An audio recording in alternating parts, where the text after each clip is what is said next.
ಅರ್ಥಶಾಸ್ತ್ರದ ಪ್ರಥಮ ಪಿಯುಸಿ ವಿಷಯದಲ್ಲಿ ಇವತ್ತು ಪ್ರಥಮ ಪಿಯುಸಿಯ ಭಾಗ 2ರಲ್ಲಿ ಭಾರತದ ಆರ್ಥಿಕತೆ, ಈ ಭಾರತದ ಆರ್ಥಿಕಾಭಿವೃದ್ಧಿಯಲ್ಲಿ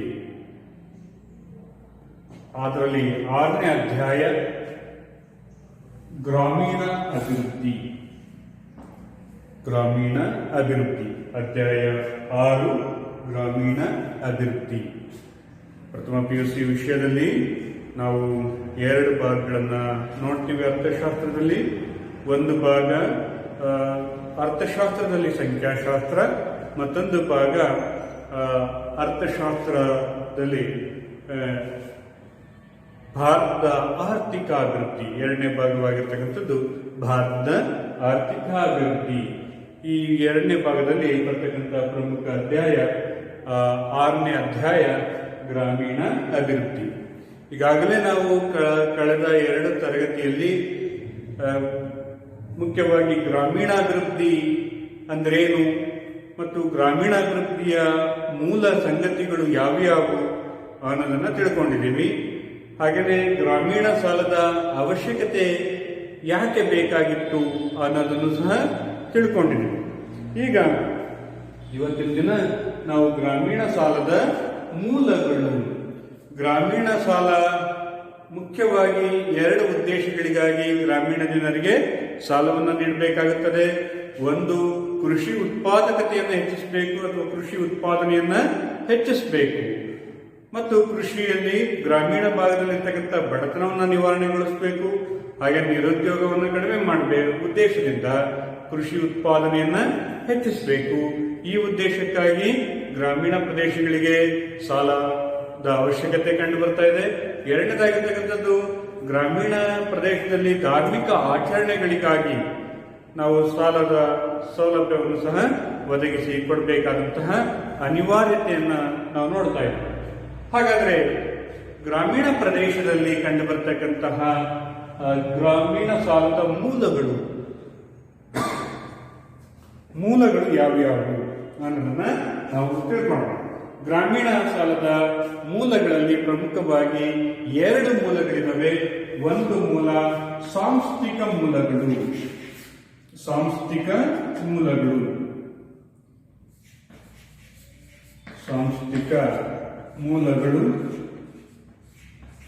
ಮತ್ತೊಂದು ಸಾಂಸ್ಥಿಕೇತರ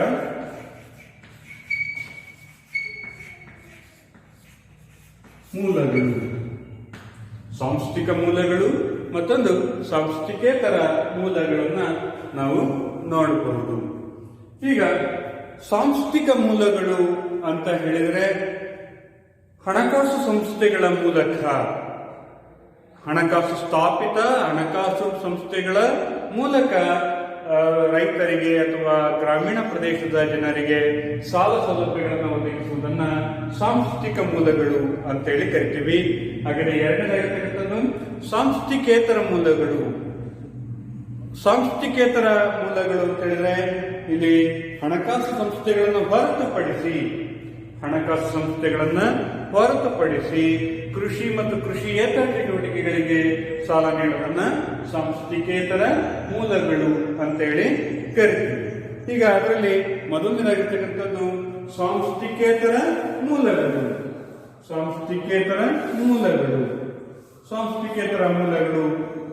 ಯಾವ್ಯಾವ ಬರ್ತವೆ? ಸಾಂಸ್ಥಿಕೇತರ ಮೂಲಗಳು ಅಂತ ಹೇಳಿದ್ರೆ ಹಣಕಾಸು ಸಂಸ್ಥೆಗಳನ್ನ ಹೊರತುಪಡಿಸಿ ಕೃಷಿ ಮತ್ತು ಕೃಷಿಯೇತರ ಚಟುವಟಿಕೆಗಳಿಗೆ ಸಾಲವ ಸೌಲಭ್ಯಗಳನ್ನ ಒದಗಿಸುವುದನ್ನ ಸಾಂಸ್ಥಿಕೇತರ ಮೂಲಗಳು ಅಂತ ಕರಿತೀವಿ. ಈ ಸಾಂಸ್ಥಿಕೇತರ ಮೂಲಗಳಲ್ಲಿ ಪ್ರಮುಖವಾಗಿ ಕಂಡುಬರತಕ್ಕಂತಹ ಮೂಲಗಳು ಅಂತ ಹೇಳಿದ್ರೆ ಮೊದಲನೇದಾಗಿರ್ತಕ್ಕಂಥದ್ದು ವ್ಯಾಪಾರಸ್ಥರು ಮತ್ತು ದಲ್ಲಾಳಿಗಳು. ವ್ಯಾಪಾರಸ್ಥರು ಮತ್ತು ದಲ್ಲಾಳಿಗಳು.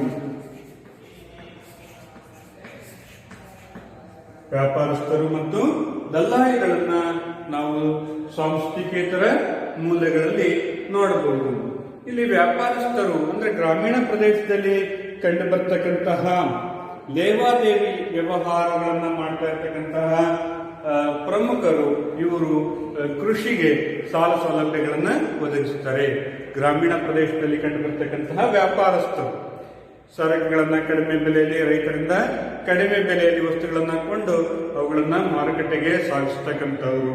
ಹಾಗೆಯೇ ದಲ್ಲಾಳಿಗಳು ಅಂತ ಹೇಳಿದ್ರೆ ಇಲ್ಲಿ ಏನಂತ ಕರಿತೀವಿ, ಅವ್ರನ್ನ ಮುಖ್ಯವಾಗಿ ಈ ಒಂದು ಸಂಪರ್ಕ ಮಾಡ್ತಕ್ಕಂಥವ್ರು, ರೈತರಿಗೂ ಮತ್ತು ಕೃಷಿ ಮಾರುಕಟ್ಟೆಗೂ ಸಂಪರ್ಕ ಮಾಡ್ತಕ್ಕಂಥವ್ರನ್ನ ದಲ್ಲಾಳಿಗಳು.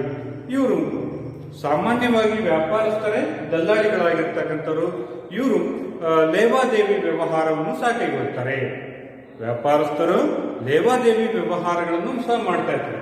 ಇವರು ಕೇವಲ ರೈತರಿಂದ ವಸ್ತುಗಳನ್ನ ಖರೀದಿಸಿ ಮಾರಾಟ ಮಾಡೋದ್ರ ಜೊತೆಗೆ ರೈತರಿಗೆ ಅಗತ್ಯವಾಗಿರ್ತಕ್ಕಂಥ ಸನ್ನಿವೇಶಗಳಲ್ಲಿ ಸಾಲದ ಒಂದು ಹಣಕಾಸಿನ ನೆರವನ್ನು ಸಹ ಒದಗಿಸುತ್ತಾರೆ.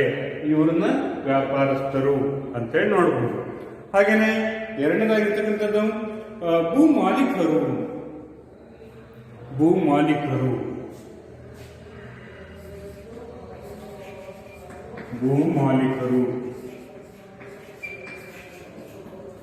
ಭೂಮಾಲೀಕರು ಸಹ ಇವರು ಹೆಚ್ಚು ಕೃಷಿ ಭೂಮಿಯನ್ನ ಒಡೆತನವನ್ನು ಹೊಂದಿರತಕ್ಕಂಥವ್ರು. ಹಾಗೇನೆ ಇವರು ಸಾಮಾನ್ಯವಾಗಿ ಹಳ್ಳಿಗಳಲ್ಲಿರ್ತಕ್ಕಂತಹ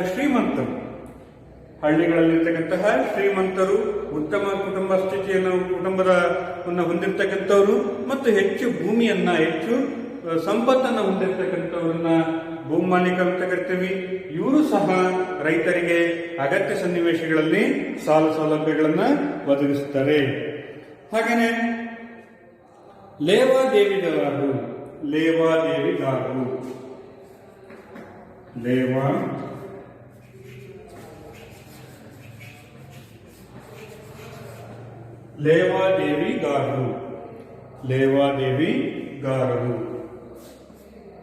ಲೇವಾದೇವಿಗಾರರು ಸಹ ಗ್ರಾಮೀಣ ಪ್ರದೇಶದಲ್ಲಿ ಸಾಲಗಳನ್ನು ಒದಗಿಸುತ್ತಾರೆ. ಲೇವಾದೇವಿಗಾರರು ಅಂತ ಹೇಳಿದ್ರೆ ಮುಖ್ಯವಾಗಿ ಬಡ್ಡಿ ಸಾಲವನ್ನು ನೀಡ್ತಕ್ಕಂಥದ್ದು, ಅಧಿಕ ಬಡ್ಡಿಗೆ ಸಾಲವನ್ನು ನೀಡ್ತಕ್ಕಂಥವು.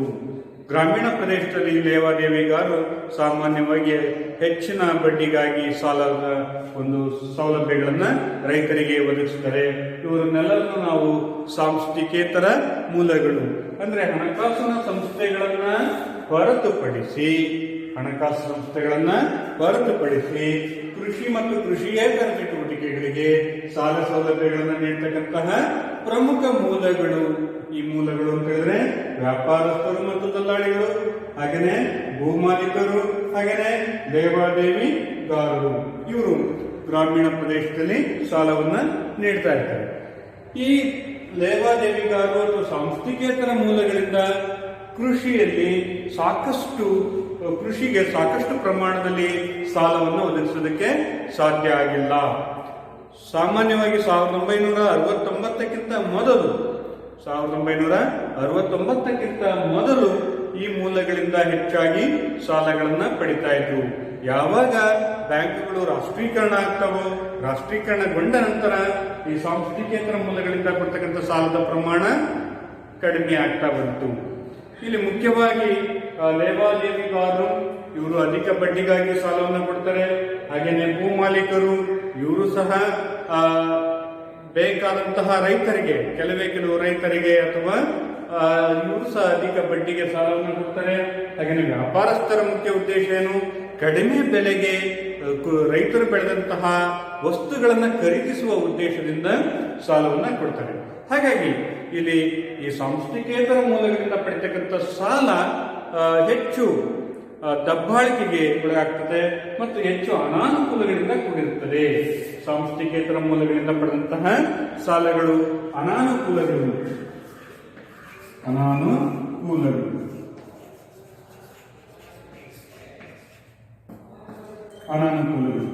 ಒಂದು ಅಧಿಕ ಬಡ್ಡಿ ದರ,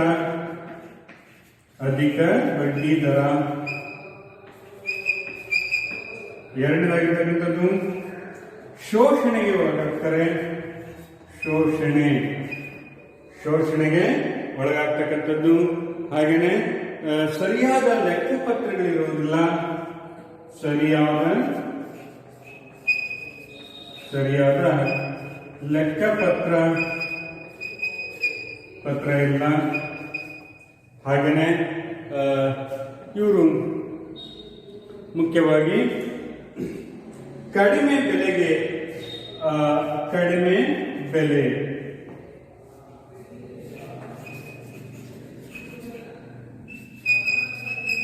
ಕಡಿಮೆ ಬೆಲೆಗೆ ರೈತರಿಂದ ಧಾನ್ಯಗಳನ್ನು ಖರೀದಿಸುತ್ತಾರೆ. ಈ ಸಾಂಸ್ಥಿಕೇತರ ಮೂಲಗಳಿಂದ ಪಡಿತಕ್ಕಂತಹ ಸಾಲ, ಏನು ಸಾಂಸ್ಥಿಕೇತರ ಮೂಲಗಳಿಂದ ರೈತರಿಗೆ ಸಾಲವನ್ನು ಕೊಡ್ತೀವೋ ಆ ಸಾಲದ ಮೇಲೆ ಅಧಿಕ ಬಡ್ಡಿ ದರಗಳನ್ನ ವಿಧಿಸಲಾಗುತ್ತದೆ.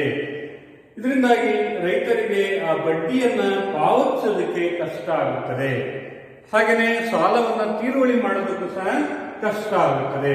ಹಾಗಾಗಿ ಸಾಂಸ್ಥಿಕೇತರ ಮೂಲದ ಪ್ರಮುಖ ಅನಾನುಕೂಲಗಳು ಅಂತ ಹೇಳಿದ್ರೆ ಅಧಿಕ ಬಡ್ಡಿ ದರ, ಇಲ್ಲಿ ಬಡ್ಡಿ ದರವನ್ನು ವಿಧಿಸ್ತಾರೆ. ಇನ್ನು ಎರಡನೇದಾಗಿರ್ತಕ್ಕಂಥದ್ದು ಶೋಷಣೆ ಮಾಡ್ತಾ ಇರ್ತಾರೆ. ಶೋಷಣೆ ಅಂತ ಹೇಳಿದ್ರೆ ಈ ವ್ಯಾಪಾರಸ್ಥರು ಏನ್ ಮಾಡ್ತಾರೆ, ಮುಂಗಾರಿನ ಸಮಯದಲ್ಲಿ, ಬಿತ್ತನೆ ಸಮಯದಲ್ಲಿ ಸಾಲ ಸೌಲಭ್ಯಗಳನ್ನು ಕೊಡ್ತಾರೆ. ಕಟಾವು ಆದ ತಕ್ಷಣನೇ, ಬೆಳೆ ಬಂದ ನಂತರ ತತ್ಕ್ಷಣವೇ ಮಾರಬೇಕು ಅಂತಕ್ಕಂಥ, ಬೇಗ ಮಾರೋದಕ್ಕೆ ರೈತರ ಮೇಲೆ ಒತ್ತಡವನ್ನು ವಿಧಿಸುತ್ತಾರೆ. ಕಡಿಮೆ ಬೆಲೆಯಲ್ಲಿ ರೈತರಿಂದ ವಸ್ತುಗಳನ್ನು ಖರೀದಿಸುತ್ತಾರೆ. ಬೇಗ ಮಾರಬೇಕು ಮತ್ತು ಕಡಿಮೆ ಬೆಲೆಗೆ ಆ ವಸ್ತುಗಳನ್ನು ಖರೀದಿ ಮಾಡುತ್ತಾರೆ. ಇದರಿಂದಾಗಿ ರೈತರ ಮೇಲೆ ಶೋಷಣೆ ಅಂತಕ್ಕಂಥದ್ದು ಹೆಚ್ಚಾಗುತ್ತದೆ. ಹಾಗೆಯೇ ಸರಿಯಾದ ಲೆಕ್ಕಪತ್ರಗಳನ್ನ ಇಟ್ಟಿರುವುದಿಲ್ಲ. ಇವರು ಸಾಂಸ್ಥಿಕೇತರ ಮೂಲಗಳು, ವ್ಯಾಪಾರಸ್ಥರು, ಭೂಮಾಲೀಕರು, ಲೇವಾದೇವಿಗಾರರು, ಇವರು ಯಾವುದೇ ಸಹ ಲೆಕ್ಕಪತ್ರಗಳನ್ನು ಇಟ್ಟಿರೋದಿಲ್ಲ. ಇವ್ರ ಮೇಲೆ ಸರ್ಕಾರದ ನಿಯಂತ್ರಣಗಳನ್ನ ಹೇರೋದಕ್ಕೆ ಸಾಧ್ಯ ಆಗೋದಿಲ್ಲ. ಅಂತ ಹೇಳಿದ್ರೆ ಇವರು ನಂಬಿಕೆಯ ಮೇಲೆ ವ್ಯವಹಾರಗಳನ್ನ ಮಾಡ್ತಾ ಇರ್ತಾರೆ. ಇಂತಹ ಸಾಂಸ್ಥಿಕೇತರ ಮೂಲಗಳಲ್ಲಿ ಹೆಚ್ಚಾಗಿ ನಂಬಿಕೆಯ ಮೇಲೆ ವ್ಯವಹಾರಗಳು, ಇದು ಸರ್ಕಾರದ ಗಮನಕ್ಕೆ ಬಾರದ ರೀತಿಯಲ್ಲಿ ಇವರು ವ್ಯವಹಾರಗಳನ್ನ ನಿರ್ವಹಿಸ್ತಾ ಇರ್ತಾರೆ. ಹಾಗಾಗಿ ಇಂತಹ ಸಂಸ್ಥೆಗಳ ಮೇಲೆ ಸಂಸ್ಥೆಗಳು ಏನು ರೈತರನ್ನ ಹೆಚ್ಚು ಶೋಷಣೆಗೆ ಒಳಪಡಿಸ್ತಾರೆ. ಹಾಗೇನೆ ಇವರು ತಪ್ಪು ಲೆಕ್ಕಗಳನ್ನು ಸಹ ಕೊಡ್ತಾ ಇರ್ತಾರೆ ರೈತರಿಗೆ. ಸರಿಯಾದ ಲೆಕ್ಕ, ಅವನು ಯಾವತ್ತೋ ಒಬ್ಬ ರೈತ ತಾನು ಸಾಲವನ್ನು ಮರುಪಾವತಿ ಮಾಡಿರ್ತಾನೆ, ಅದನ್ನ ಅವನು ಸರಿಯಾದ ರೀತಿಯಲ್ಲಿ ಲೆಕ್ಕಪತ್ರದಲ್ಲಿ ಇಟ್ಟಿರೋದಿಲ್ಲ. ಮತ್ತೆ ನೀವು ಸಾಲ ಕೊಟ್ಟಲ್ಲ ಅಂತ ಹೇಳಿ ರೈತನ ಹತ್ರ ದಬ್ಬಾಳಿಕೆ ಮಾಡೋದು ಕಂಡು ಬರ್ತಾ ಇರ್ತವೆ. ಹಾಗಾಗಿ ಇಲ್ಲಿ ಸರಿಯಾದ ರೀತಿಯಲ್ಲಿ ಲೆಕ್ಕಪತ್ರಗಳನ್ನ ಇಟ್ಟಿರೋದಿಲ್ಲ. ಮತ್ತೊಂದು, ಕಡಿಮೆ ಬೆಲೆಗೆ ವಸ್ತುಗಳನ್ನು ಮಾರಬೇಕಾಗುತ್ತದೆ. ಸಾಲವನ್ನ ಪಡೆದಂತ ರೈತ ನಮ್ಮ ಮೇಲೆ ನಿರಂತರ ಒತ್ತಡ ಇರುತ್ತೆ. ಬೇಗ ಸಾಲ ತೀರಿಸಬೇಕು ಅಂತೇಳಿ ಅವನಿಗೆ ಅವಮಾನ ಮಾಡ್ತಾ ಇರ್ತಾರೆ. ಹಾಗಾಗಿ ರೈತರು ಏನ್ ಮಾಡ್ತಾರೆ, ತಾವು ಬೆಳೆದಂತ ವಸ್ತುಗಳನ್ನ ಕಡಿಮೆ ಬೆಲೆಯಲ್ಲಿಯೇ ಮಾರಾಟ ಮಾಡೋದಕ್ಕೆ ಸಿದ್ಧರಾಗ್ತಾರೆ. ಹೀಗಾಗಿ ಈ ಸಾಂಸ್ಥಿಕೇತರ ಮೂಲಗಳು ಆಗ್ತಕ್ಕಂಥ ಪ್ರಮುಖ ಅನಾನುಕೂಲಗಳು ಅಂತ ಹೇಳಿದ್ರೆ ಅಧಿಕ ಬಡ್ಡಿ ದರ, ಸರಿಯಾದ ಲೆಕ್ಕಪತ್ರ ಇಟ್ಟಿರೋದಿಲ್ಲ, ಹಾಗೇನೆ ಶೋಷಣೆ ಇರುತ್ತೆ. ಹೀಗಾಗಿ ಇಲ್ಲಿ ಮುಖ್ಯವಾಗಿ ನಾವು ಸಾಂಸ್ಥಿಕೇತರ ಮೂಲಗಳಿಂದ ರೈತರಿಗೆ ಹೆಚ್ಚು ಅನುಕೂಲ ಆಗಲಿಲ್ಲ ಮತ್ತು ಹೆಚ್ಚು ರೈತರು ಶೋಷಣೆಗೆ ಒಳಗಾಗಿರೋದನ್ನ ನಾವು ನೋಡಬಹುದು. ಇನ್ನ ಎರಡನೇದಾಗಿರ್ತಕ್ಕಂಥದ್ದು ಸಾಂಸ್ಥಿಕ ಮೂಲಗಳು. ಸಾಂಸ್ಥಿಕ ಮೂಲಗಳು, ಸಾಂಸ್ಥಿಕ ಮೂಲಗಳು, ಸಾಂಸ್ಥಿಕ ಮೂಲಗಳು. ಸಾಂಸ್ಥಿಕ ಮೂಲಗಳು ಅಂತ ಹೇಳಿದ್ರೆ ವ್ಯವಸ್ಥಿತವಾಗಿ ಹಣಕಾಸು ಸಂಸ್ಥೆಗಳ ಮೂಲಕ, ವ್ಯವಸ್ಥಿತವಾಗಿ ಹಣಕಾಸು ಸಂಸ್ಥೆಗಳ ಮೂಲಕ ಕೃಷಿ ಮತ್ತು ಕೃಷಿಯೇತರ ಚಟುವಟಿಕೆಗಳಿಗೆ ಸಾಲವನ್ನು ಒದಗಿಸುವುದನ್ನ ನಾವು ಸಾಂಸ್ಥಿಕ ಮೂಲಗಳು ಅಂತ ಹೇಳಿ ಕರಿತೀವಿ. ಸಾಂಸ್ಥಿಕ ಮೂಲಗಳು ಅಂತ ಹೇಳಿದ್ರೆ ಹಣಕಾಸು ಸಂಸ್ಥೆಗಳ ಮೂಲಕ ವ್ಯವಸ್ಥಿತವಾಗಿ ಕೃಷಿ ಮತ್ತು ಕೃಷಿಯೇತರ ಚಟುವಟಿಕೆಗಳಿಗೆ ಸಾಲವನ್ನು ಒದಗಿಸುವಂತಹ ಮೂಲಗಳನ್ನ ಸಾಂಸ್ಥಿಕ ಮೂಲಗಳು ಅಂತ ಕರಿತೀವಿ. ಅದರಲ್ಲಿ ಮೊದಲನೇದಾಗಿರ್ತಕ್ಕಂಥದ್ದು ನಬಾರ್ಡ್ ಅಂತ ಕರಿತೀವಿ. ನಬಾರ್ಡ್. ಹಾಗೇನೆ ಎರಡನೇದಾಗಿರ್ತಕ್ಕಂಥದ್ದು ವಾಣಿಜ್ಯ ಬ್ಯಾಂಕ್ಗಳು.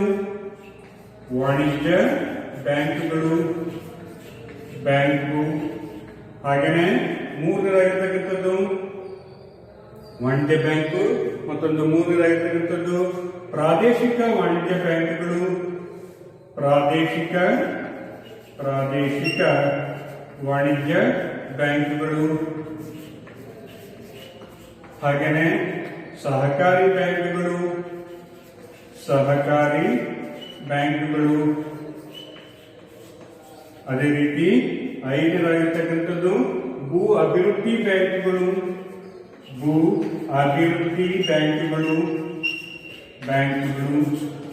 ಹಾಗೇನೆ ಆರನೇದಾಗಿರ್ತಕ್ಕಂಥದ್ದು ಸ್ವಸಹಾಯ ಗುಂಪುಗಳು.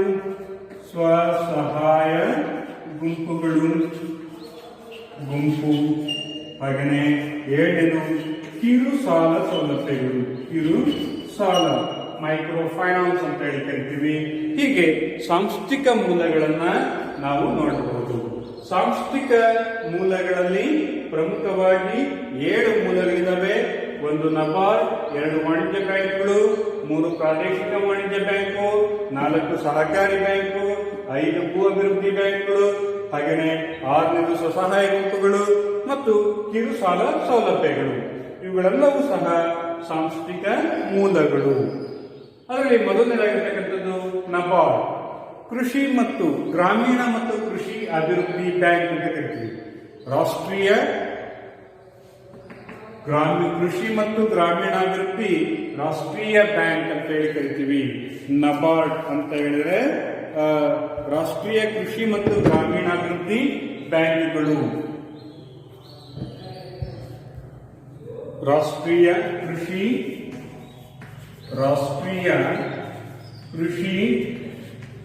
ಮತ್ತು ಗ್ರಾಮೀಣಾಭಿವೃದ್ಧಿ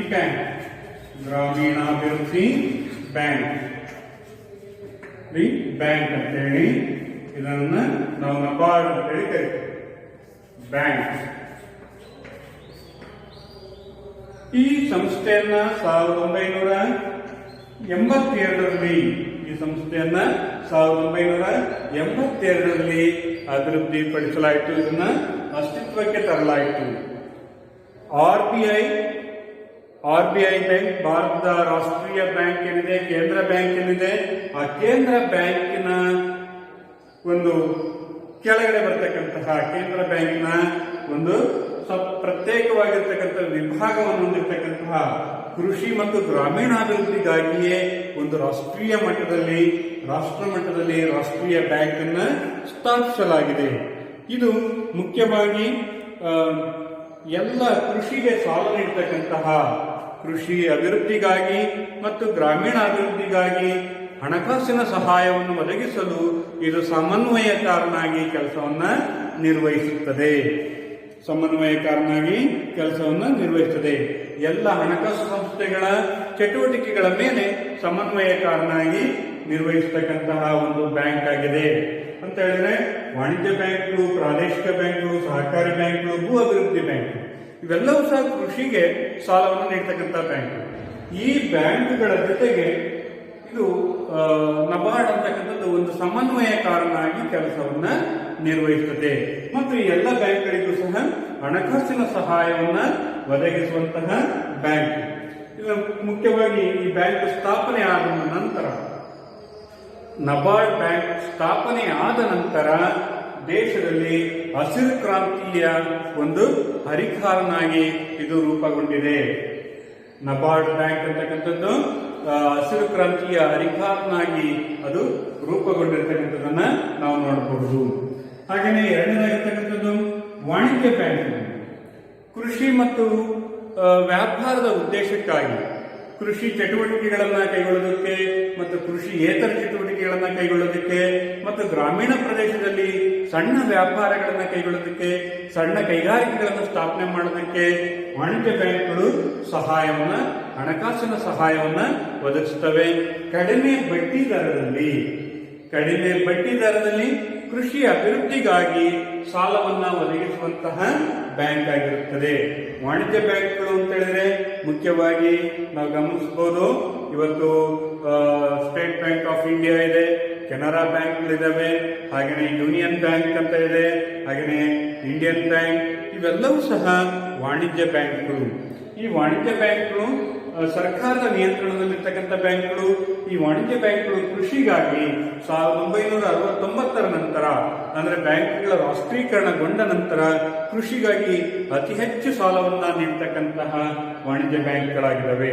ಕೃಷಿ ಅಭಿವೃದ್ಧಿಗಾಗಿ ಅಧಿಕ ಪ್ರಮಾಣದಲ್ಲಿ ಸಾಲವನ್ನು ನೀಡತಕ್ಕಂತಹ ಬ್ಯಾಂಕ್ಗಳು ಅಂತ ಹೇಳಿದ್ರೆ ವಾಣಿಜ್ಯ ಬ್ಯಾಂಕ್ಗಳು. ಹಾಗಾಗಿ ವಾಣಿಜ್ಯ ಬ್ಯಾಂಕ್ಗಳು ಕೃಷಿ ಮತ್ತು ಗ್ರಾಮೀಣ ಅಭಿವೃದ್ಧಿಯಲ್ಲಿ ಮಹತ್ವದ ಪಾತ್ರವನ್ನು ವಹಿಸ್ತಾ ಇದ್ದಾವೆ. ಇನ್ನ ಮೂರನೇದಾಗಿರ್ತಕ್ಕಂಥದ್ದು ಪ್ರಾದೇಶಿಕ ವಾಣಿಜ್ಯ ಬ್ಯಾಂಕ್. ಅಂತಕ್ಕಂಥದ್ದು. ಈ ಪ್ರಾದೇಶಿಕ ವಾಣಿಜ್ಯ ಬ್ಯಾಂಕ್ ಅನ್ನೋದು ಮುಖ್ಯವಾಗಿ ಗ್ರಾಮೀಣ ಪ್ರದೇಶದ ಅಭಿವೃದ್ಧಿಗಾಗಿ ಕೃಷಿ ಚಟುವಟಿಕೆಗಳಿಗೆ, ವ್ಯಾಪಾರ, ಸಣ್ಣ ಕೈಗಾರಿಕೆಗಳಿಗೆ ಸಾಲವನ್ನು ಒದಗಿಸುತ್ತದೆ.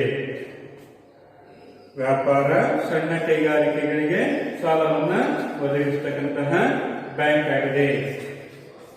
ಕೈಗಾರಿಕೆಗಳಿಗೆ ಹಣಕಾಸಿನ ಸಹಾಯವನ್ನು ಒದಗಿಸುವಂತಹ ಬ್ಯಾಂಕ್. ಪ್ರಾದೇಶಿಕ ವಾಣಿಜ್ಯ ಬ್ಯಾಂಕ್ಗಳು ಕೃಷಿ ಅಭಿವೃದ್ಧಿಗಾಗಿ ಮತ್ತು ಕೃಷಿಯೇತರ ಚಟುವಟಿಕೆಗಳಿಗಾಗಿ, ವ್ಯಾಪಾರವನ್ನು ಕೈಗೊಳ್ಳಲಿಕ್ಕೆ, ಸಣ್ಣ ಕೈಗಾರಿಕೆಗಳಿಗೆ ಅಂದ್ರೆ ಗ್ರಾಮೀಣ ಪ್ರದೇಶದಲ್ಲಿ ಸಣ್ಣ ಕೈಗಾರಿಕೆಗಳನ್ನು ಸ್ಥಾಪನೆ ಮಾಡೋದಕ್ಕೆ ಹಣಕಾಸಿನ ಸಹಾಯವನ್ನು ಒದಗಿಸತಕ್ಕಂತಹ ಬ್ಯಾಂಕ್ಗಳು ಅಂತ ಹೇಳಿದ್ರೆ ಪ್ರಾದೇಶಿಕ ವಾಣಿಜ್ಯ ಬ್ಯಾಂಕ್ಗಳು ಅಥವಾ ಪ್ರಾದೇಶಿಕ ಗ್ರಾಮೀಣ ಬ್ಯಾಂಕ್ಗಳು. ಪ್ರಾದೇಶಿಕ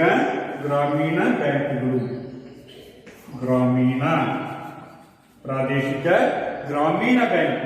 ಇದು ಯಾಕೆ ಅಂತ ಹೇಳಿದ್ರೆ ಪ್ರಾದೇಶಿಕ ವಾಣಿಜ್ಯ ಬ್ಯಾಂಕ್ ಅಂತ ಯಾಕೆ ಕರಿತೀವಿ ಅಂತ ಹೇಳಿದ್ರೆ ಈ ಪ್ರಾದೇಶಿಕ ಗ್ರಾಮೀಣ ಬ್ಯಾಂಕ್ಗಳು ವಾಣಿಜ್ಯ ಬ್ಯಾಂಕ್ಗಳ ಒಂದು ಸಲಹೆಯ ಮೇರೆಗೆ ಸ್ಥಾಪನೆ ಆಗಿರ್ತವೆ. ವಾಣಿಜ್ಯ ಬ್ಯಾಂಕ್ಗಳೇ ಪ್ರಾದೇಶಿಕ ಗ್ರಾಮೀಣ ಬ್ಯಾಂಕ್ಗಳನ್ನು RRBs ಅಂತ ಕರಿತೀವಿ, ರೀಜನಲ್ ರೂರಲ್ ಬ್ಯಾಂಕ್ ಅಂತ ಹೇಳಿ ಕರಿತೀವಿ. ಈ ಪ್ರಾದೇಶಿಕ ಗ್ರಾಮೀಣ ಬ್ಯಾಂಕ್ಗಳನ್ನ ವಾಣಿಜ್ಯ ಬ್ಯಾಂಕ್ಗಳು ಗ್ರಾಮೀಣ ಪ್ರದೇಶದಲ್ಲಿ ತಮ್ಮ ಶಾಖೆಗಳನ್ನು ತೆರೆಯುವುದರ ಮೂಲಕ ಅಲ್ಲಿ ಕೃಷಿಗೆ ಹಣಕಾಸಿನ ಸಹಾಯವನ್ನ ಒದಗಿಸುವಂತಹ ಒಂದು ಬ್ಯಾಂಕ್ ಆಗಿದೆ. ಹಾಗಾಗಿ ಕೃಷಿ ಅಭಿವೃದ್ಧಿಗಾಗಿ ಪ್ರಾದೇಶಿಕ ಗ್ರಾಮೀಣ ಬ್ಯಾಂಕ್ಗಳು ಹೆಚ್ಚು ಸಹಾಯವನ್ನ ಮಾಡ್ತಾ ಇದ್ದಾರೆ. ಇನ್ನು ನಾಲ್ಕನೇದಾಗಿರ್ತಕ್ಕಂಥದ್ದು ಸಹಕಾರಿ ಬ್ಯಾಂಕ್ಗಳು. ಅತಿ ಕಡಿಮೆ ಬಡ್ಡಿ ದರದಲ್ಲಿ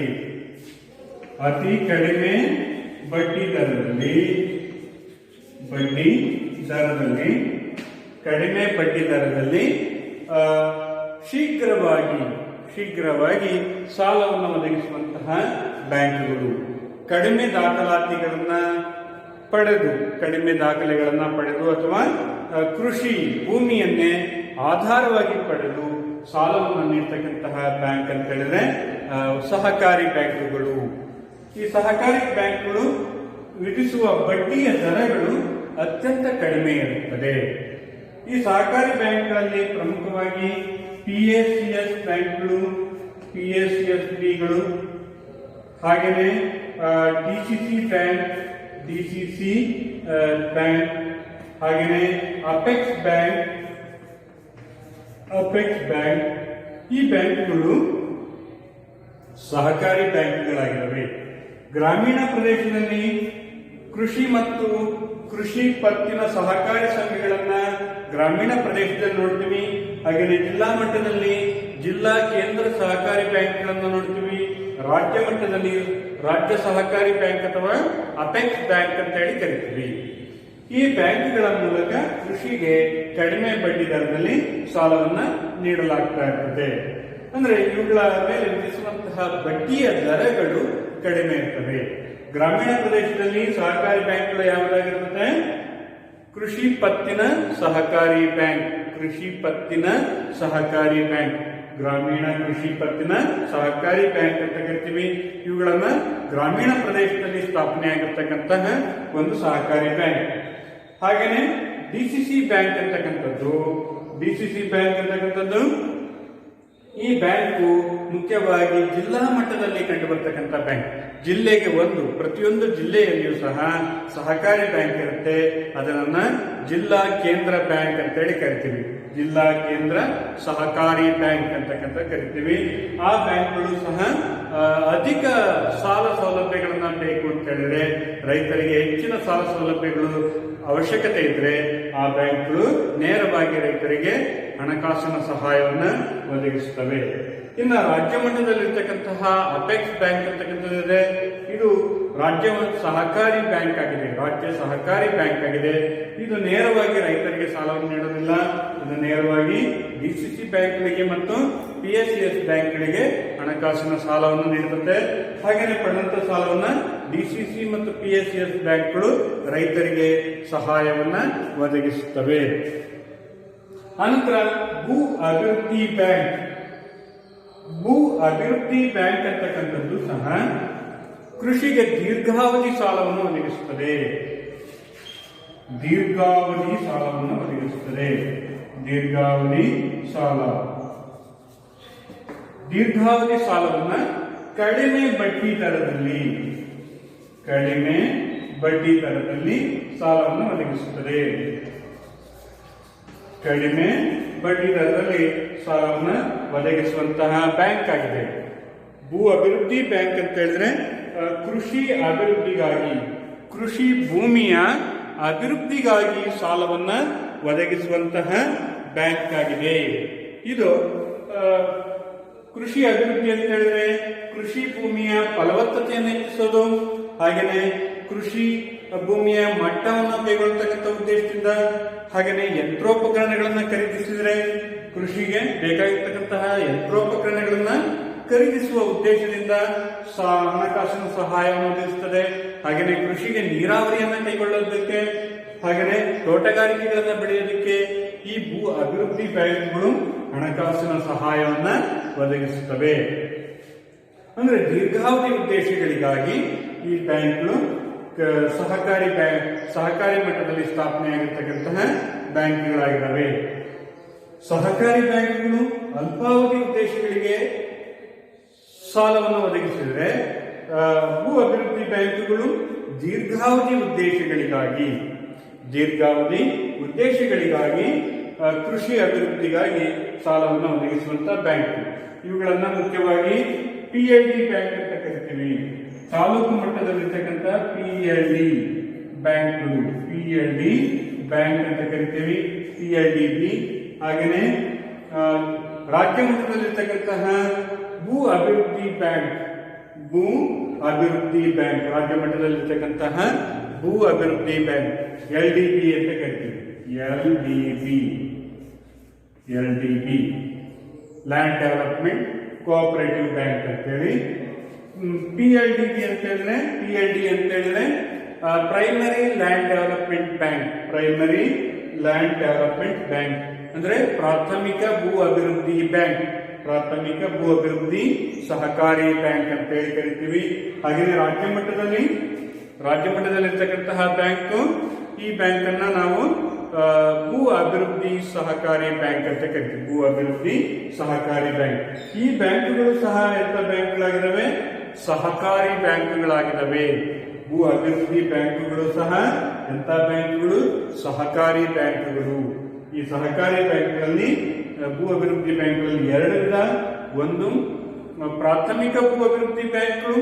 ಇವುಗಳು ಸಾಮಾನ್ಯವಾಗಿ ತಾಲೂಕು ಕೇಂದ್ರಗಳಲ್ಲಿ ಸ್ಥಾಪಿಸಲ್ಪಟ್ಟಿರ್ತವೆ. ತಾಲೂಕು ಕೇಂದ್ರಗಳಲ್ಲಿ ಇರ್ತಕ್ಕಂತಹ ಬ್ಯಾಂಕ್ಗಳಾಗಿದ್ದಾವೆ. ಹಾಗೆಯೇ ರಾಜ್ಯ ಮಟ್ಟದಲ್ಲಿ ಇರ್ತಕ್ಕಂತಹ ಬ್ಯಾಂಕ್ LDB ಬ್ಯಾಂಕ್ಗಳು. ಇವುಗಳು ರಾಜ್ಯ ಮಟ್ಟದಲ್ಲಿ ಇರ್ತಕ್ಕಂತಹ ಭೂ ಅಭಿವೃದ್ಧಿ ಸಹಕಾರಿ ಬ್ಯಾಂಕ್ಗಳನ್ನ ನಾವು ನೋಡಬಹುದು. ಹಾಗೆಯೇ ಮತ್ತೊಂದು ನಾವು ನೋಡೋದಾದ್ರೆ ಸ್ವಸಹಾಯ ಗುಂಪುಗಳ ಮೂಲಕ ಸಾಲವನ್ನು ಕೊಡ್ತಕ್ಕಂಥದ್ದು. ಕೃಷಿ ಅಭಿವೃದ್ಧಿಗಾಗಿ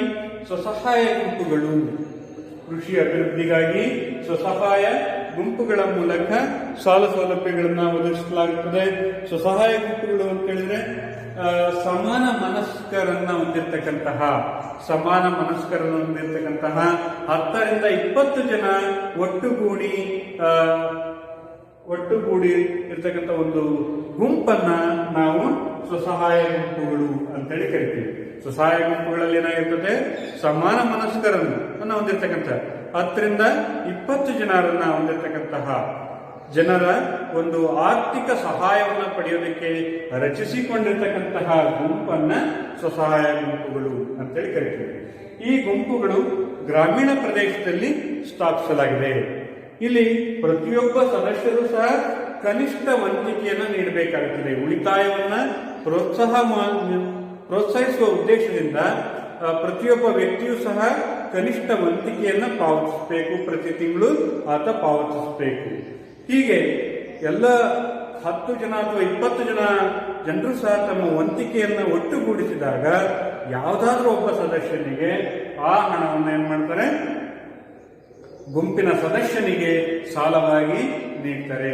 ಹೀಗೆ ಸಾಲವಾಗಿ ನೀಡಿ ಆತ ಅದರ ಮೇಲೆ ವಿಧಿಸತಕ್ಕಂಥ ಬಡ್ಡಿಯ ದರಗಳು ಸಹ ಅತ್ಯಲ್ಪ ಪ್ರಮಾಣದ ಕಡಿಮೆ ಬಡ್ಡಿಯ ದರಗಳನ್ನು ವಿಧಿಸ್ತಾರೆ. ಹೀಗೆ ಇಂತಹ ಸ್ವಸಹಾಯ ಗುಂಪುಗಳನ್ನು ರಚಿಸುವುದರ ಮೂಲಕ, ಈ ಗುಂಪುಗಳ ಮೂಲಕ ಸರ್ಕಾರ ಏನ್ ಮಾಡುತ್ತೆ, ಹಣಕಾಸಿನ ಸಹಾಯವನ್ನ ಒದಗಿಸುತ್ತದೆ. ಈ ಗುಂಪುಗಳಲ್ಲಿ ಮುಖ್ಯವಾಗಿ ಕೃಷಿ ಅಭಿವೃದ್ಧಿಗಾಗಿ ಅಥವಾ ಕೃಷಿಯೇತರ ಚಟುವಟಿಕೆಗಳಿಗಾಗಿ ಸಾಲವನ್ನ ಒದಗಿಸುವಂತಹ ಬ್ಯಾಂಕ್ ಆಗಿರುತ್ತದೆ. ಹಾಗಾಗಿ ಇಲ್ಲಿ ಸ್ವಸಹಾಯ ಗುಂಪುಗಳು ಅತ್ಯಂತ ಮಹತ್ವದ ಪಾತ್ರವನ್ನ ವಹಿಸ್ತಾ ಇರತಕ್ಕಂತಹ ಬ್ಯಾಂಕ್ಗಳಾಗಿದ್ದಾವೆ. ಇವುಗಳು ಮುಖ್ಯ ಪಾತ್ರ ಏನಪ್ಪಾ ಅಂತ ಹೇಳಿದ್ರೆ, ಒಂದು ಉಳಿತಾಯವನ್ನ ಪ್ರೋತ್ಸಾಹಿಸುವುದು.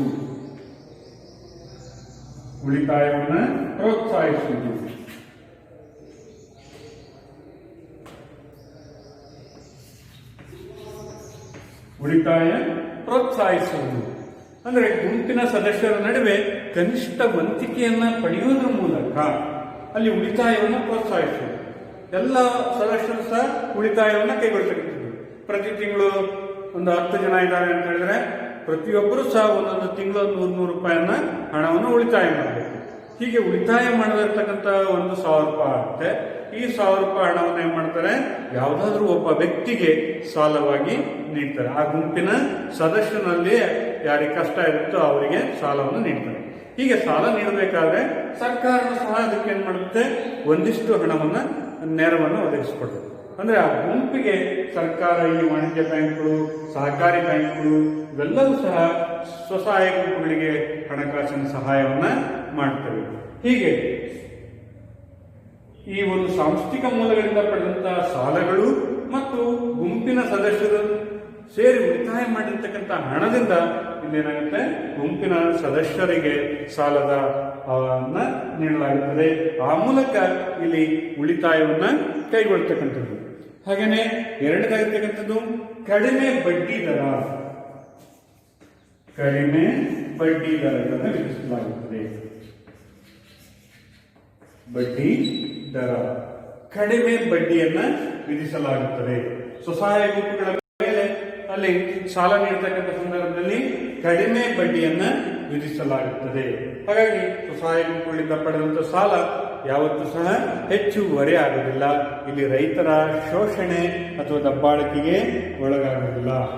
ಕೃಷಿ ಅಲ್ಲದೇನೆ ಇನ್ನಿತರ ಚಟುವಟಿಕೆಗಳಿಗೂ, ಕೃಷಿಯೇತರ ಚಟುವಟಿಕೆಗಳಿಗೂ ಸಹ ಇಲ್ಲಿ ಸಾಲವನ್ನು ನೀಡಲಾಗುತ್ತದೆ. ಸ್ವಸಹಾಯ ಗುಂಪುಗಳ ಮೂಲಕ ಕೃಷಿಯೇತರ ಚಟುವಟಿಕೆಗಳಿಗೂ ಸಹ ಸಾಲವನ್ನು ನೀಡಲಾಗುತ್ತದೆ. ಉದಾಹರಣೆಗೆ ಹೈನುಗಾರಿಕೆ ಕೈಗೊಳ್ಳೋದಕ್ಕೆ ಅಥವಾ ಮೀನುಗಾರಿಕೆಯನ್ನು ಕೈಗೊಳ್ಳೋದಕ್ಕೆ ಅಥವಾ ವ್ಯಾಪಾರಗಳನ್ನು ಕೈಗೊಳ್ಳೋದಕ್ಕೆ ಅಥವಾ ಸಣ್ಣ ಕೈಗಾರಿಕೆಗಳನ್ನು ಸ್ಥಾಪನೆ ಮಾಡೋದಕ್ಕೆ, ಹೀಗೆ ಬೇರೆ ಬೇರೆ ಉದ್ದೇಶಗಳಿಗೂ ಸಹ ಸ್ವಸಹಾಯ ಗುಂಪುಗಳಿಂದ ಸಾಲ ಸೌಲಭ್ಯಗಳು ದೊರೆಯುತ್ತವೆ.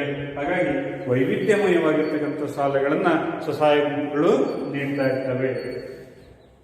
ಇವಿಷ್ಟು ಸಹ ಸ್ವಸಹಾಯ ಗುಂಪು ಅಂದ್ರೇನು, ಸ್ವಸಹಾಯ ಗುಂಪುಗಳಿಂದ ಆಗ್ತಕ್ಕಂಥ ಅನುಕೂಲಗಳು ಮತ್ತು ಸ್ವಸಹಾಯ ಗುಂಪುಗಳು ಹೇಗೆ ಕಾರ್ಯವನ್ನ ನಿರ್ವಹಿಸುತ್ತವೆ ಅನ್ನೋದನ್ನು ನಾವು ತಿಳ್ಕೊಂಡಿದ್ವಿ. ಈಗ ಕಿರು ಸಾಲ ಯೋಜನೆಗಳು, ಮೈಕ್ರೋ ಫೈನಾನ್ಸ್ ಅಂತ ಹೇಳಿ ಕರಿತೀವಿ. ಮೈಕ್ರೋ ಫಿನಾನ್ಸ್ ಅಥವಾ ಸೂಕ್ಷ್ಮ ಸಾಲಗಳು ಸೂಕ್ಷ್ಮ ಪ್ರಮಾಣದಲ್ಲಿ ಅಥವಾ ಚಿಕ್ಕ ಮೊಬಲಗಿನ ಸಾಲವಾಗಿ ನೀಡತಕ್ಕಂಥದನ್ನ ಕಿರು ಸಾಲ ಯೋಜನೆ. ಕಿರು ಸಾಲ ಯೋಜನೆಯಲ್ಲಿ ಕನಿಷ್ಠ ಮಟ್ಟದ ಹಣವನ್ನು ಸಾಲವಾಗಿ ನೀಡ್ತಕ್ಕಂಥದ್ದು, ಸಣ್ಣ ಪ್ರಮಾಣದ ಹಣವನ್ನು ಸಾಲವಾಗಿ ನೀಡ್ತಕ್ಕಂಥದ್ದು. ಈ ತರದ ಸಾಲಗಳನ್ನ ಸ್ವಸಹಾಯ ಗುಂಪುಗಳ ಮೂಲಕ ನೀಡಲಾಗ್ತಾ ಇರ್ತದೆ. ಉದಾಹರಣೆಗೆ 1,000, 2,000, 5,000 ಹೀಗೆ ಒಂದು 10,000 ಒಳಗಡೆನೆ ಅವರಿಗೆ ತತ್ಕ್ಷಣವೇ ಹಣದ ಅವಶ್ಯಕತೆ ಇರ್ತದೆ.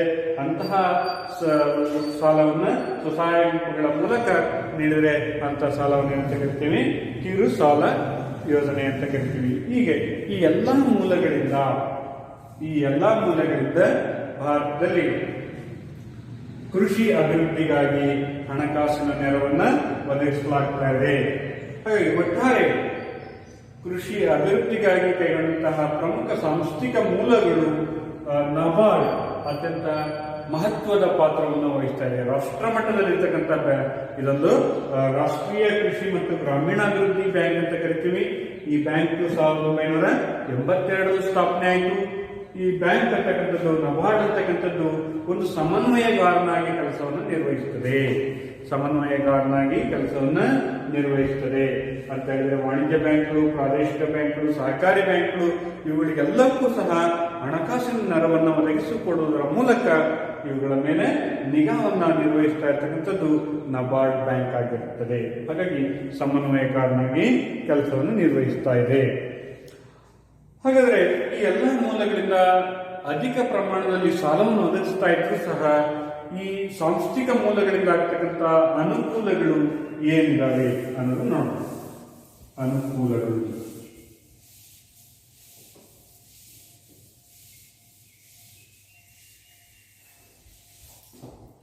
ಸಾಂಸ್ಥಿಕ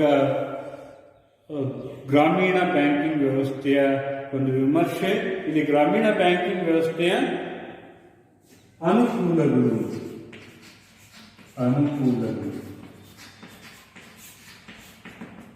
ಸಾಂಸ್ಥಿಕ ಮೂಲಗಳಿಂದ ಯಾವ ರೀತಿಯಾಗಿ ಕೃಷಿ ಅಭಿವೃದ್ಧಿಗೆ ಅನುಕೂಲಗಳನ್ನು ಒದಗಿಸಿದೆ ಅನ್ನೋದನ್ನ ನಾವು ನೋಡೋದಾದ್ರೆ ಮೊದಲನೇದಾಗಿರ್ತಕ್ಕಂಥದ್ದು ಒಂದು ಧನಾತ್ಮಕ ಪರಿಣಾಮಗಳನ್ನು ಬೀರ್ತಾ ಇದೆ. ಧನಾತ್ಮಕ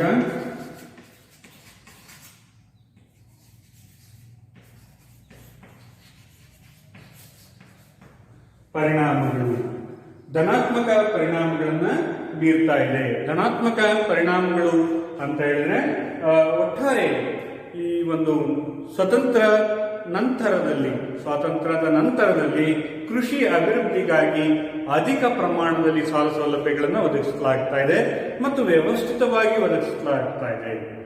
ಒಂದು ಒಳ್ಳೆಯ ರೀತಿಯಲ್ಲಿ ರೈತರ ಮೇಲೆ ಯಾವುದೇ ಶೋಷಣೆ ಇಲ್ಲದೆ, ಅಧಿಕ ಬಡ್ಡಿ ದರಗಳಿಲ್ಲದೇ ಸಕಾಲಕ್ಕೆ ಸರಿಯಾಗಿ ಸಾಲವನ್ನ ಒದಗಿಸತಕ್ಕಂತಹ ಮೂಲಗಳು ಅಂತ ಹೇಳಿದ್ರೆ ಸಾಂಸ್ಥಿಕ ಮೂಲಗಳು.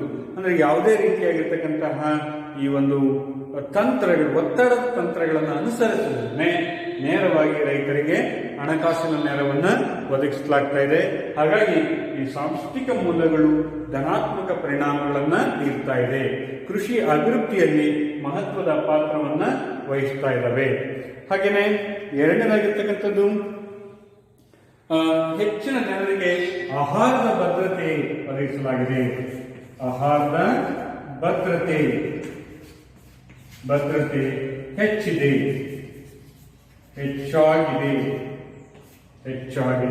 ಆಹಾರದ ಭದ್ರತೆ ಹೆಚ್ಚಾಗಿದೆ. ಅಂದ್ರೆ ಕೃಷಿಗೆ ಸಾಲ ಸೌಲಭ್ಯಗಳನ್ನು ಒದಗಿಸಿದ ನಂತರ ವಿಶೇಷವಾಗಿ ಈ ಒಂದು ಹಸಿರು ಕ್ರಾಂತಿಗೆ ಅನುಕೂಲ ಆಗಿದೆ. ಹಸಿರು ಕ್ರಾಂತಿ ಆಗೋದಕ್ಕೆ ಕಾರಣ ಆಗಿದೆ. ಎರಡನೇ ಹಸಿರು ಕ್ರಾಂತಿಗಳು, ಮೊದಲನೇ ಹಸಿರು ಕ್ರಾಂತಿ ಮತ್ತು ನಂತರದ ಹಸಿರು ಕ್ರಾಂತಿಗೆ ಹೆಚ್ಚು ಸಹಾಯಕ ಆಗಿದೆ. ಇದರಿಂದ ಕೃಷಿ ಉತ್ಪಾದನೆ ಹೆಚ್ಚಾಗಿದೆ. ಕೃಷಿ ಉತ್ಪಾದನೆ ಹೆಚ್ಚಾಗೋದ್ರ ಜೊತೆಗೆ ಇಲ್ಲಿ ಮುಖ್ಯವಾಗಿ ಆಹಾರದ ಭದ್ರತೆಯೂ ಸಹ ಹೆಚ್ಚಿದೆ. ಅಂದ್ರೆ ಬಹಳಷ್ಟು ಜನರಿಗೆ ಆಹಾರದ ಒಂದು ಲಭ್ಯತೆ ಪ್ರಮಾಣ ಹೆಚ್ಚಾಗಿರೋದನ್ನ ನಾವು ಗಮನಿಸಬಹುದು. ಹಾಗೆಯೇ ಮೂರನೇದಾಗಿರ್ತಕ್ಕಂಥದ್ದು ವೈವಿಧ್ಯಮಯವಾಗಿರ್ತಕ್ಕಂಥ ಸಾಲವನ್ನು ನೀಡಲಾಗ್ತಾ ಇದೆ.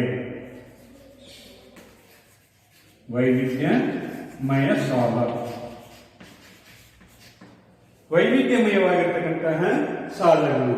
ವೈವಿಧ್ಯಮಯ ಸಾಲ ಅಂತ ಹೇಳಿದ್ರೆ ಕೇವಲ ಕೃಷಿ ಉತ್ಪಾದನೆಗೆ, ಕೃಷಿ ಅಭಿವೃದ್ಧಿಗಾಗಿ ಸಾಲವನ್ನು ನೀಡ್ತಾ ಇಲ್ಲ, ಕೃಷಿಗೆ ಪೂರಕವಾಗಿರ್ತಕ್ಕಂತಹ ಕೃಷಿ ಪೂರಕ ಚಟುವಟಿಕೆಗಳಿಗೂ ಸಹ ಸಾಲವನ್ನು ನೀಡಲಾಗ್ತಾ ಇದೆ. ಇಲ್ಲಿ ಒಂದು ಕಡೆ ರೈತರಿಗೆ ಸಾಲ ನೀಡ್ತಾ ಇದೆ, ಸಣ್ಣ ರೈತರಿಗೆ, ಅತಿ ಸಣ್ಣ ರೈತರಿಗೆ, ದೊಡ್ಡ ರೈತರಿಗಳಿಗೂ ಎಲ್ಲಾ ರೈತರಿಗೂ ಸಹ ಸಾಲವನ್ನು ನೀಡ್ತಾ ಇದೆ. ಅದರ ಜೊತೆಗೆ ಕೇವಲ ಆಹಾರ ಧಾನ್ಯಗಳ ಉತ್ಪಾದನೆಗೆ ಅಷ್ಟೇ ಅಲ್ಲ, ವಾಣಿಜ್ಯ ಬೆಳೆಗಳ ಅಭಿವೃದ್ಧಿಗೂ ಸಹ, ವಾಣಿಜ್ಯ ಬೆಳೆಗಳ ಉತ್ಪಾದನೆಗೂ ಸಹ ಸಾಲವನ್ನು ನೀಡ್ತಾ ಇದೆ. ಮತ್ತು ಇತರೆ ಕೃಷಿಗೆ ಪೂರಕವಾಗಿರ್ತಕ್ಕಂತಹ ಚಟುವಟಿಕೆಗಳು, ಉದಾಹರಣೆಗೆ ಟ್ರ್ಯಾಕ್ಟರ್ ತಗೊಳ್ಳೋದಕ್ಕಾಗಿರ್ಬೋದು ಅಥವಾ ನೀರಾವರಿ ಸೌಲಭ್ಯಗಳನ್ನು ಒದಗಿಸೋದಕ್ಕಾಗಿರ್ಬೋದು, ಇವುಗಳಿಗೂ ಸಾಲವನ್ನು ಒದಗಿಸಲಾಗ್ತಾ ಇದೆ. ಮತ್ತು ಹೈನುಗಾರಿಕೆ, ಕೃಷಿ, ಹಾಗೆಯೇ ತೋಟಗಾರಿಕೆ ಮತ್ತು ಮುಖ್ಯವಾಗಿ ಕೋಳಿ ಸಾಕಾಣಿಕೆಗಳು, ಜಾನುವಾರುಗಳ ಸಾಕಾಣಿಕೆಗಳು, ಈ ಉದ್ದೇಶಗಳಿಗೂ ಸಹ ಸಾಲವನ್ನು ನೀಡಲಾಗ್ತಾ ಇದೆ. ಮೀನುಗಾರಿಕೆ ಆಗಿರ್ಬೋದು, ಹೈನುಗಾರಿಕೆ, ಕೋಳಿ ಸಾಕಾಣಿಕೆ ಅಥವಾ ಇನ್ಯಾವುದೇ ಪಶುಗಳನ್ನ ಅಥವಾ ಪ್ರಾಣಿಗಳನ್ನ ಸಾಕೋದಕ್ಕೂ ಸಹ ಇಲ್ಲಿ ಸಾಲವನ್ನು ನೀಡಲಾಗ್ತಾ ಇದೆ. ಅದರ ಜೊತೆಗೆ ಸಣ್ಣ ವ್ಯಾಪಾರಗಳನ್ನ ಕೈಗೊಳ್ಳೋದಕ್ಕೆ ಆ ಉದ್ದೇಶಕ್ಕೂ ಸಹ ಸಾಲವನ್ನ ಒದಗಿಸಿ ಕೊಡಲಾಗ್ತಾ ಇದೆ.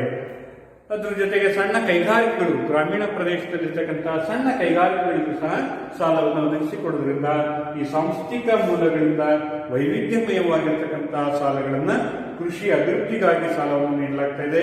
ಇದರಿಂದ ಒಟ್ಟಾರೆ ಗ್ರಾಮೀಣ ಅಭಿವೃದ್ಧಿಗೆ ಈ ಸಾಂಸ್ಥಿಕ ಮೂಲಗಳು ಉತ್ತಮವಾಗಿರ್ತಕ್ಕಂತಹ ಕೊಡುಗೆಯನ್ನ ನೀಡ್ತಾ ಇದ್ದಾವೆ.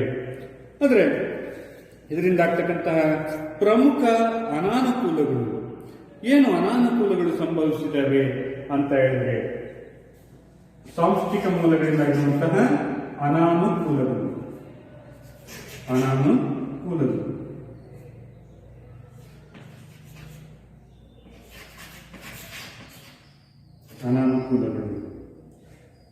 ಸಾಂಸ್ಥಿಕ ಮೂಲಗಳಿಂದ ಆಗಿರ್ತಕ್ಕಂಥ ಅನಾನುಕೂಲಗಳು ಅಂತ ಹೇಳಿದ್ರೆ, ಒಂದು, ಠೇವಣಿ ಸಂಗ್ರಹಣೆಗೆ ಆದ್ಯತೆಯನ್ನು ನೀಡಿಲ್ಲ.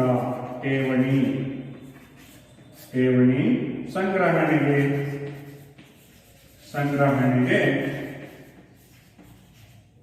ಆದ್ಯತೆ ನೀಡಿಲ್ಲ. ಗ್ರಾಮೀಣ ಪ್ರದೇಶದಲ್ಲಿ ಉಳಿತಾಯವನ್ನು ಹೆಚ್ಚಿಸುವ ಉದ್ದೇಶದಿಂದ ಠೇವಣಿ ಸಂಗ್ರಹಿಸಬೇಕಾಗುತ್ತೆ. ಆ ಠೇವಣಿಯನ್ನ ಸಂಗ್ರಹಿಸುವುದರಲ್ಲಿ ಅವರು ವಿಫಲ ಆಗ್ತಾ ಇದ್ದಾವೆ ಅಂತ ಹೇಳಿದ್ರೆ, ವಾಣಿಜ್ಯ ಬ್ಯಾಂಕ್ಗಳು ಸಾಮಾನ್ಯವಾಗಿ ಹೆಚ್ಚು ಸಾಲ ನೀಡೋದಕ್ಕೆ ಹೆಚ್ಚು ಬಯಸ್ತಾ ಇದ್ದಾರೆ ಹೊರತು ಗ್ರಾಮೀಣ ಪ್ರದೇಶದಲ್ಲಿ ಉಳಿತಾಯವನ್ನು ಪ್ರೋತ್ಸಾಹಿಸುವಂತಹ ಕ್ರಮಗಳನ್ನ ಕೈಗೊಳ್ತಾ ಇಲ್ಲ. ಇದೊಂದು ಇದರ ಪ್ರಮುಖ ದೋಷ ಆಗಿದೆ. ಇನ್ನು ಎರಡನೇದಾಗಿರ್ತಕ್ಕಂಥದ್ದು, ಮುಖ್ಯವಾಗಿ ಪರಿಣಾಮಕಾರಿ ಸಾಲವನ್ನು ನೀಡುತ್ತಾ ಇಲ್ಲ. ಪರಿಣಾಮಕಾರಿಯಾಗಿಲ್ಲ.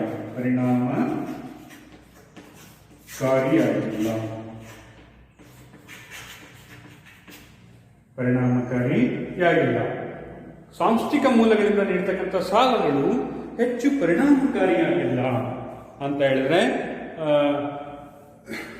ಮುಖ್ಯವಾಗಿ ಜಮೀನು ಅಥವಾ ಭೂಮಿಯನ್ನ ಆಧಾರವಾಗಿ ಇಟ್ಕೊಂಡು ಸಾಲವನ್ನ ನೀಡ್ತಾ ಇದ್ದಾವೆ. ಈಗಲೂ ಸಹ ಭೂಮಿಯನ್ನ ಆಧಾರವಾಗಿ ಇಟ್ಕೊಂಡು ಸಾಲವನ್ನು ನೀಡ್ತಾ ಇದ್ದಾವೆ. ಭಾರತದಲ್ಲಿ ಅತಿ ಕಡಿಮೆ ಭೂಮಿಯನ್ನು ಹೊಂದಿರತಕ್ಕಂಥದ್ದು, ರೈತರ ಬಳಿ ಇರ್ತಕ್ಕಂಥ ಭೂಮಿ ಅತಿ ಕಡಿಮೆ ಇದೆ. ಇನ್ನು ಕೃಷಿ ಕಾರ್ಮಿಕರಲ್ಲಿ ಯಾವುದೇ ಭೂಮಿಯನ್ನ ಹೊಂದಿಲ್ಲ, ಅಂಥವರಿಗೂ ಸಹ ಸಾಲವನ್ನ ಕೊಡಬೇಕಾಗಿದೆ. ಮತ್ತು ಗ್ರಾಮೀಣ ಪ್ರದೇಶದಲ್ಲಿರ್ತಕ್ಕಂತಹ ಬಡವರು ಹಾಗೆಯೇ ನಿರುದ್ಯೋಗಿಗಳಿಗೆ ಇನ್ನು ಹೆಚ್ಚಿನ ಸಾಲದ ಅವಶ್ಯಕತೆ ಇದೆ.